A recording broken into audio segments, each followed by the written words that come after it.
Good morning students, this is Judith Mukherjee from SS Public School. Today we are going to do the waves chapter, in which waves chapter I have explained about this introduction of the displacement relationship in a progressive wave and about the transverse and longitudinal waves I have explained. So today I will explain about the amplitude and phase and wavelength and angle wave number and period, angular frequency and frequency.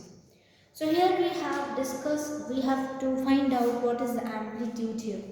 So amplitude is basically this particular area from here to here. This is what we can consider as A, and this is for amplitude A. And we have the phase given by this particular formula kx minus omega t plus phi of the cosine functions. Okay, for the sine functions we have here sine functions, and these are the phases, or these are called the phase of a wave itself.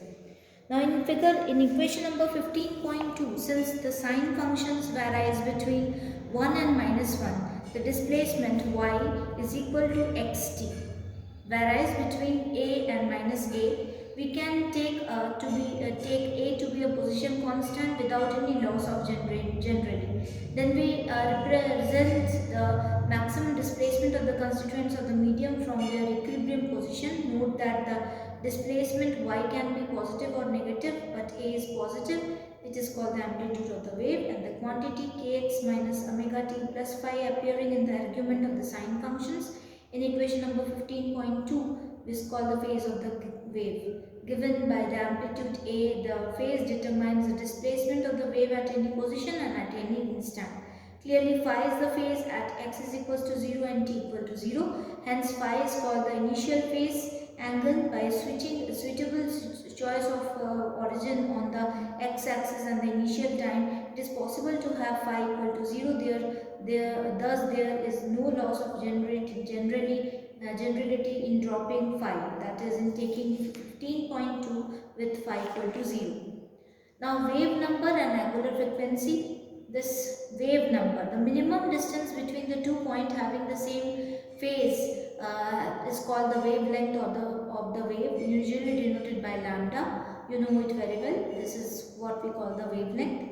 And for simplicity, we choose point of the same phase of the crescent, the trough, and the wavelength of is then the distance between the two consecutive crests and the trough in a wave that is taking phi equal to 0. The displacement at t equal to 0 is given by y xt. X0 is equals to a sine kt. It is given in the board. Since the sine function repeats its value after every 2 pi change in angle, so sine kx is equals to sine kx plus 2n pi equal to sine kx plus 2n pi by k. That is the displacement at point x at x is x plus 2n pi upon k.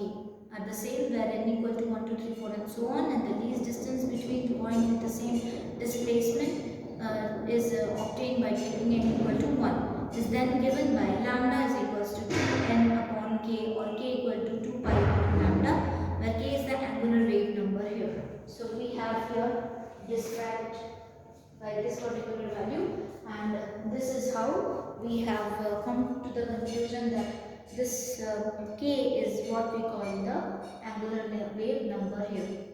Okay, so lambda lambda is equals to 2 pi by k, or k is equals to 2 pi by lambda. This is called the angular wave number here. Now we will discuss about the period and angular frequency and frequency, where we have taken the angular frequency as omega, okay, and the period we have taken as frequency as mu, or v you can say, okay. V is equals to 1 by t, and we have here the period given by the value, any particular value you can take for the period here. Okay, so let us see what is there given in this particular equation topic. 15.7 shows as sinusoidal plot. It describes not the shape of the wave at the certain instant, time, but the displacement of this element of the medium as a function of time. We may for simplicity take 15.2 with phi equal to 0 and monitor the motion of the element, say x is equals to 0. We get y02 is equals to a sine omega t minus a sine omega t is equal to, so the period of oscillation of the wave is the time it takes for the element to complete one full oscillations, that is minus a sine omega t is equals to minus sine a omega t plus omega t capital. Sine function repeats after 22 by pi, every 2 by pi, 2 pi. So omega t will be equal to 2 pi, that is omega will be 2 pi by t. Angular frequency is omega and its SI unit is radian per second, and the frequency v is the number of oscillations per second. So it will be given by v equal to 1 upon t is equal to omega upon 2 pi.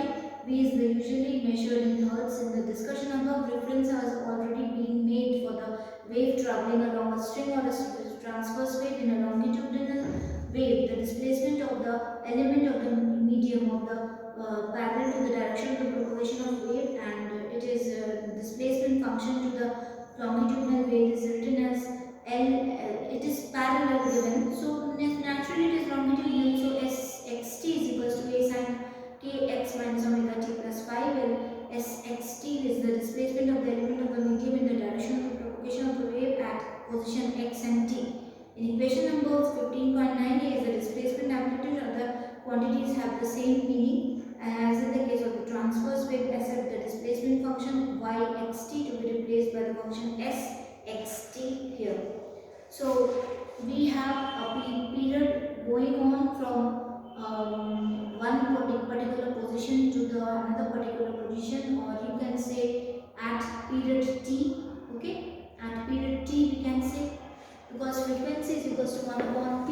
Okay, so 1 upon t is the period here, v is the frequency here, omega upon 2 pi is the omega is equals to 2 pi upon t. This is what we call the frequency, angular frequency.